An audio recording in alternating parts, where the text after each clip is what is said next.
Hello students. So let us start our next part of the chapter. 3 questions.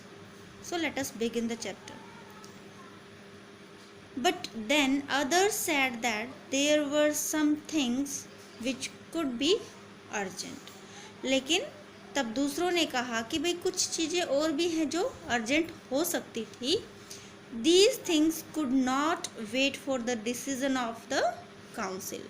और ये जो चीज़ें हैं वो जो काउंसिल है उसके डिसीजन या उसके निर्णय का वेट नहीं कर सकती थी. In order to decide the right time for doing something.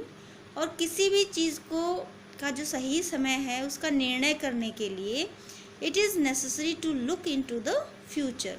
ये ज़रूरी है कि आप भविष्य को देखें. And only magician could do that. और सिर्फ जो मैजिशियंस हैं, जो जादूगर हैं, वो ऐसा कर सकते थे. The king therefore would have to go to magician. और इसीलिए जो राजा है उसको मैजिशियंस के पास जाना चाहिए. In their answers to the second question. और जो सेकेंड क्वेश्चन था उनके आंसर में some said that the people most necessary to the king were his counsellors. जो दूसरा क्वेश्चन था उसके आंसर में लोगों ने क्या कहा? कुछ ने कहा कि जो सबसे इम्पोर्टेंट लोग हैं उसके लिए, राजा के लिए, वो है उसके काउंसलर. काउंसलर क्या है? जो काउंसिल में जो मेंबर्स होते हैं उनको काउंसलर्स कहा जाता है. अदर्स सेड, दूसरों ने कहा, द प्रीस्ट, भी जो उसके पुजारी हैं वो ज़्यादा इम्पोर्टेंट है. A few other chose the doctors. और कुछ दूसरों ने चोज मीन्स चुना किसको? डॉक्टर्स को. कि भाई जो डॉक्टर्स हैं वो ज़्यादा इम्पोर्टेंट है एक राजा के लिए. And yet others said that his soldiers were the most necessary. और दूसरों ने कहा कि जो उसके सोल्जर्स हैं वो ज़्यादा ज़रूरी हैं. To the third question some said science, others chose fighting. और जो थर्ड क्वेश्चन है उसके आंसर में कुछ ने कहा कि भाई साइंस ज़्यादा ज़रूरी है, कुछ ने लड़ाई को चुना. और येट अदर्स रिलीजियस वर्शिप. और दूसरों ने किसको?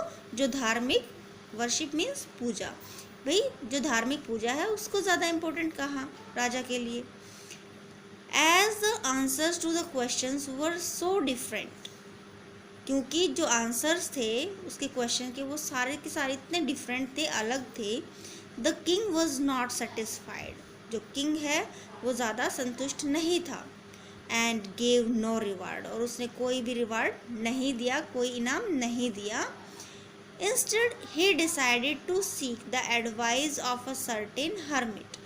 इसके अलावा उसने क्या किया? उसने निर्णय लिया कि भाई वो जो है सीक मीन्स चाहना, एडवाइस सलाह. उसको एक वो किसकी सलाह चाहता था? सर्टेन हर्मिट होता है साधु, ठीक है, किसी साधु की सलाह चाहता था. उसने ऐसा निर्णय लिया कि वो जो है एक साधु से सलाह लेगा.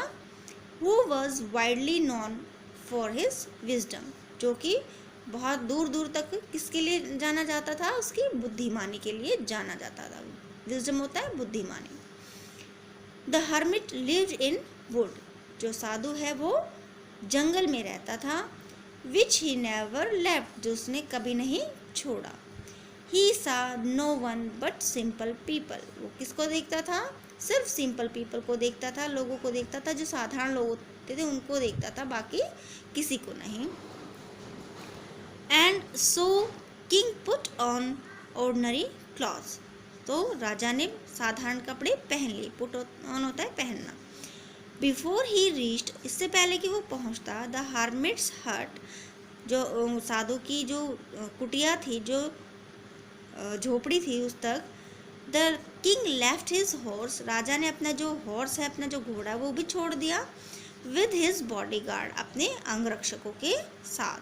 एंड वेंट ऑन अलोन, और अकेला ही चला गया. क्या किया कि भाई क्योंकि इसके जो सबके जो आंसर्स थे वो बहुत डिफरेंट थे, इसीलिए राजा जो है वो ज़्यादा सेटिस्फाइड नहीं हुआ और उसने कोई इनाम भी नहीं दिया किसी को. इसके अलावा उसने क्या निर्णय लिया कि भाई वो एक जो है साधु, उसकी एडवाइस जो है वो चाहता था. उसने इस चीज़ का निर्णय किया कि भाई वो साधु के पास जाएगा और उसका क्या निर्णय है या वो क्या एडवाइस, क्या सलाह देता है, ये देखेगा. और वो एक ऐसे हर्मिट के पास जाता है जो बहुत अपनी बुद्धिमत्ता के लिए बहुत ज़्यादा प्रसिद्ध है, वहाँ पे सब उसको जानते हैं। तो जो साधु है वो जंगल में रहता है और उसने उस जंगल को कभी नहीं छोड़ा, और वो सिर्फ किन से मिलता है, साधारण लोगों से मिलता है, बाकी किसी से नहीं मिलता। इसलिए राजा ने साधारण से कपड़े पहने, और इससे पहले कि वो उसकी कुटिया तक पहुंचता, राजा ने अपना जो हॉर्स है वो भी अपने बॉडीगार्ड्स के पास छोड़ दिया और अकेला ही चला गया।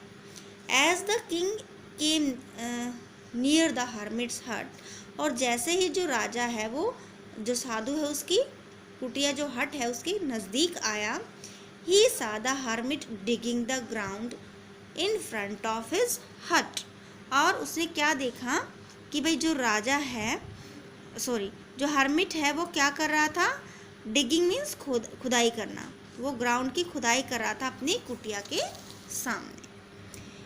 ही ग्रीटेड द किंग, उसने राजा का स्वागत किया, एंड कंटिन्यूड डिगिंग, और उसने जो खुदाई है वो चालू रखी। The hermit was old and weak, जो हर्मिट है वो बड़ी उम्र का था, बुजुर्ग था और कमज़ोर था।